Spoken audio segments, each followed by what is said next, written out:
I go by Joe Barber. Full name is Joseph, but I go by Joe. I'm reliability guy background. I'll talk a little bit about myself, but today we're going to talk about predictive analytics and where we're going with cloud. We've had experience with APM for a while. It's been an on-prem version, and now we're moving to cloud, so we have a project. Let's put some disclaimers in there. It's legal. We're going to do a brief introduction, give you a little bit of background. I think you guys know what GE APM is, but we're going to talk about it a little bit, not too much. In the current project, we have a certain solution architecture. I'll go over it. Talk about the benefits of migrating to cloud and why we decided to do it. I do have somewhat of a cost savings case in here. Then talk about some of the case studies and examples of the findings that we've had and the savings that come from it, which really outweigh any kind of savings that we're talking about cloud, but that's two aspects of it that are important. Then we're going to talk about some of the challenges and what we did to solve them, and finally we'll conclude and then Q&A. All right, so introduction. So two halves of what I do, right? My family does include the dolphins. And then the work.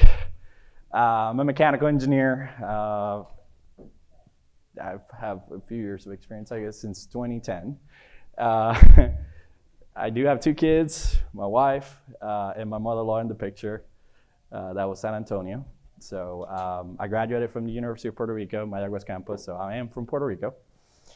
And I started with PPG Industries in 2010. I held positions in engineering, project engineering. I was a maintenance planner, which it was odd for an engineer, but they do that in PPG. That was the thing. And then I became a reliability engineer, where I moved to Sasol in 2015 for their mega project, which it was really exciting. That was the deciding decision for me to move. It was a once in a lifetime opportunity, so I did it, and became the Meridian SME.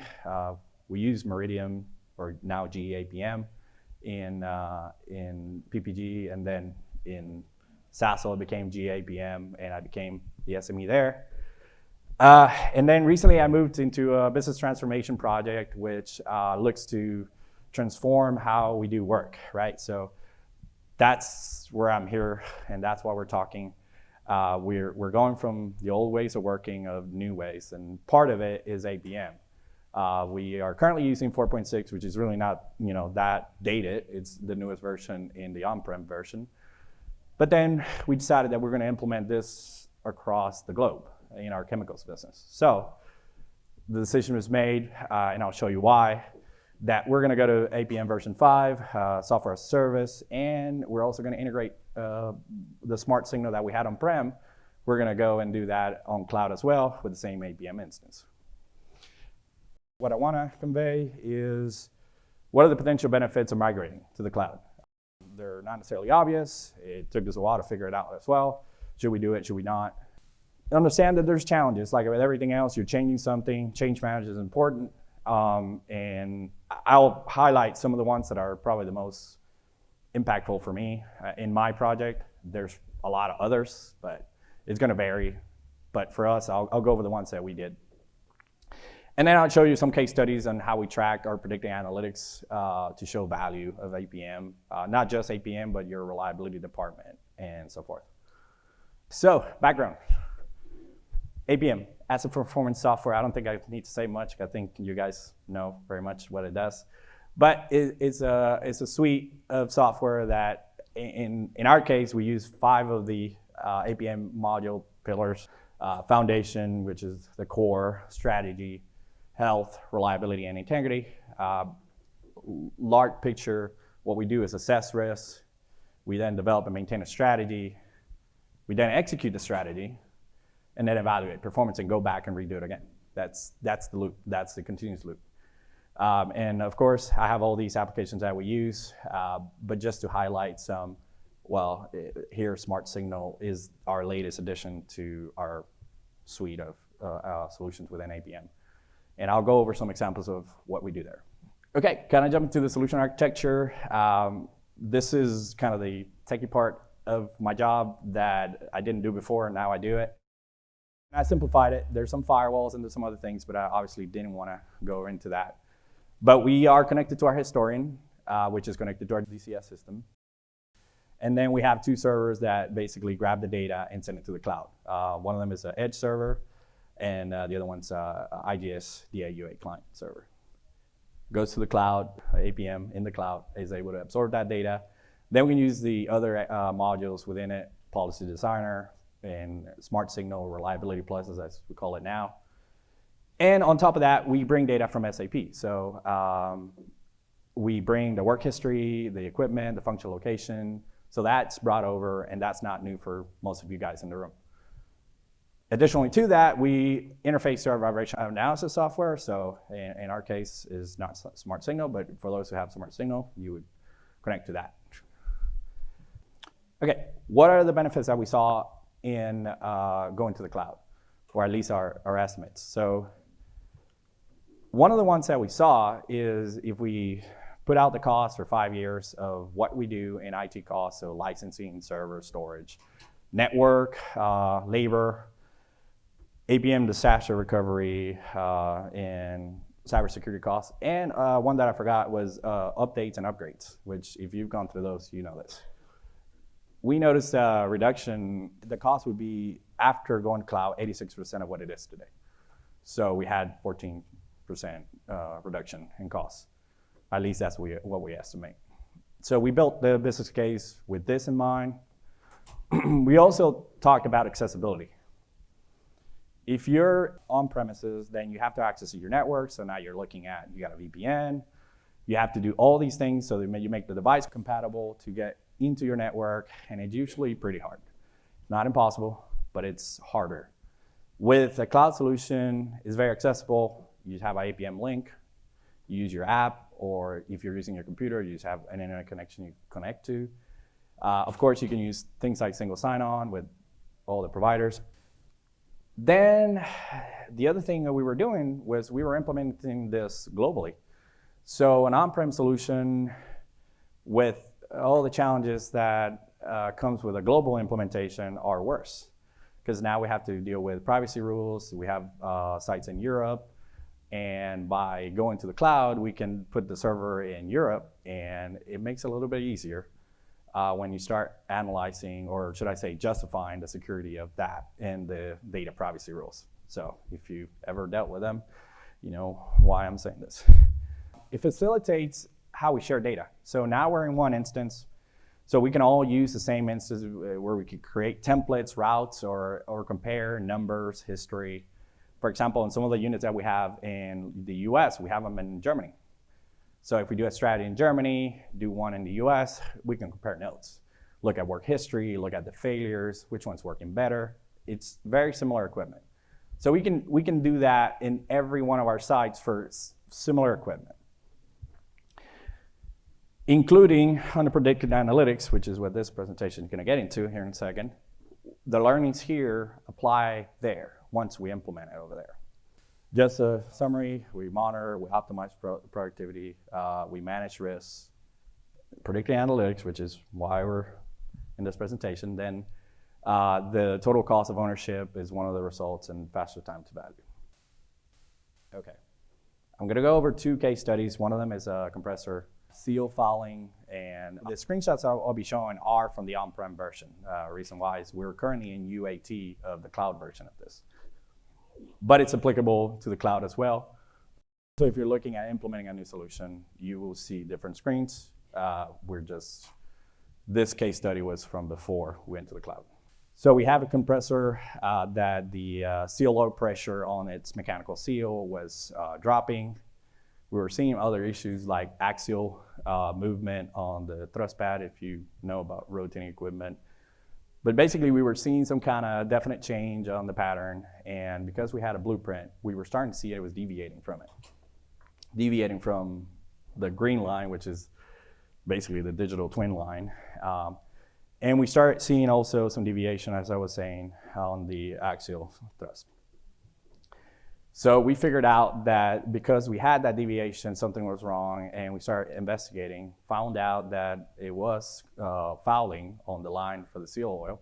So we added a chemical that helped us flush out the fouling.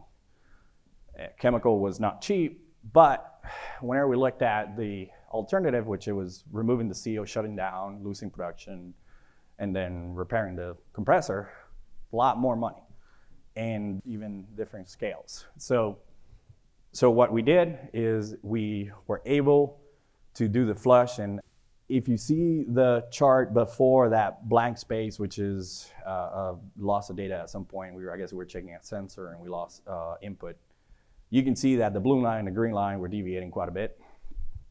And then we did the additive to the oil and came up afterwards, after the flush, and you see how close the green and the blue line are. So the digital twin and the real asset were pretty much behaving the same at that point. So we were able to keep running. We didn't shut down.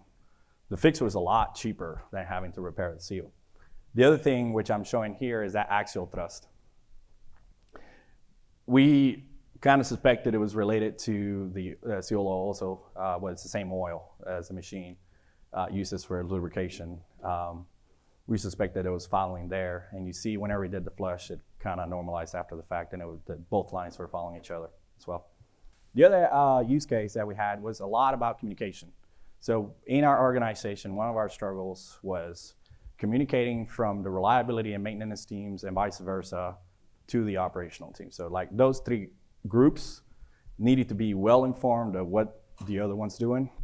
There was a lot of complaints about we were not communicating well. So what we did is we created these dashboards that were for operations, and operations had access to them at any point whenever they needed them. So they started using these and actually felt really good about the results because they knew exactly where they were and they knew where they stood against other units.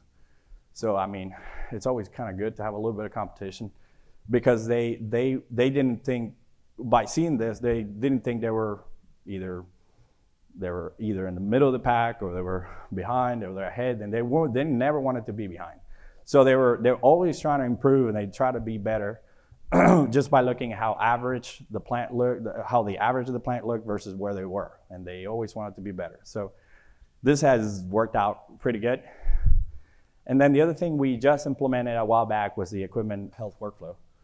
This helped us out to manage health indicators much better. So we kind of struggled before with managing what things need a health indicator, what things they don't, and what are we going to do with it?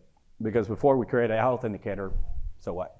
It's red, what do we do? So this helped us out with that. We also, in addition to this, whenever we had a fault, we had desired actions for each one of the faults. So if it was a high temperature on the lube oil, we had a recommendation of what do we normally do with this unless it was outside of the norm. What were some of the challenges? I had a lot of issues with our OT team, not with the OT team itself, but our OT team is very limited. So we transitioned to the cloud. It was hard going from on-prem to cloud because we didn't have a lot of resources. So it was very challenging, and going back to our diagram that we had before, don't do it that simple. I only did it that simple for the presentation. Our diagram actually has all the port that needs to be open and all the cybersecurity things that are required, whitelisting and so forth. That helped us out to whenever the security team went to us and said, what do you need these servers to communicate with and how? We provided that, and at least it takes care of the majority of that. They don't like when you go back to them and say you want to add something to that, so because they're busy. So they want to get over, they want to get in, do it, get out. Integration, data flow. OPC is usually how you're going to connect to our historians. Have somebody who knows OPC. That was also one of our challenges. It's the interface, I guess, protocol that you use to interface your time series data, which for everything that we talked about as far as our case study and SmartSignal and predictive analytics, that's how we get all the data into APM. So if you don't have that or that's not working right, you broke your system early enough. So OPC and the interface and having that being reliable and trustworthy is very important. So if I had to pick my two biggest challenges, it was this. You notice that I didn't mention anything else. We were an existing user of APM, so usability was high. That's another challenge that I see a lot. But our usability was pretty high. We created strategies there. We were used to, as you see, customizing dashboards and building things in there. We empower our users to use it. But in this case, we struggled with the OT side of things. So I brought up these challenges because now that a lot of you are going to cloud and are using different cloud solutions, cybersecurity is very important. Okay, so I'll go over the benefits and the summary of what we did and how we did it. So benefits of the cloud migration. We saw cost savings just in the life cycle of the asset or what we were paying on a yearly basis. If we start looking and taking into consideration the other costs that go into the on-prem solution. So on-prem solution means that you have somebody maintaining your own servers and software and support and all that stuff. Also, we saw cost savings because of now we're not going to need to upgrade every year. Not us, at least. There's going to be major updates to the software, but it's not going to be by us. We don't have to spend money and time testing and all that stuff. I mean, we're going to do some testing, but what I mean is being a cloud solution, we're not the ones responsible for doing all the work. Standardization. So now that we're in the cloud solution, everybody can do the same thing the same way. And we're actually planning on using the guys in the US to support all the other regions with APM. So instead of having one guy who is the know-it-all of it, eventually what we hope to have is have a committee, a combined team that are SMEs on APM are around the globe. So not only if they need help over there, but if there's something that they don't know, they can't figure out, now we're going to be able to support as a team the implementation and APM. Scalability for our project is super easy now to say we're going to add some sites. We're going to the same SAP instance. That was one of the changes. We had individual SAP instances. Now we're going to one with S4, and then we're going to one APM solution as well. So everybody's going to be working in the same system. It's highly scalable, fairly easily deployed. You only deploy it once, and then you have to only deal with the localization issues like language and in the case of RBI, if there's any regional laws that you have to deal with. Super flexible as well. Now with policies and not having to write business rules, you can easily modify policies or write new policies and do a lot of things that before it was probably VB code or something like that. So went over the compressor CO filing and the dashboards. That one's a huge cost savings in our organization. We do track every fine, and I guess that's worth saying. That one, it was one of many. I do encourage you people in general to look at these and track them, because whenever you get asked why do we do this is why we do it. The implementation costs are really very small in comparison with the savings. And our challenges were around cybersecurity and data flow. So we had to make sure that all the ports and the right cybersecurity was enabled so that we didn't have the problems with the implementation that we could have had.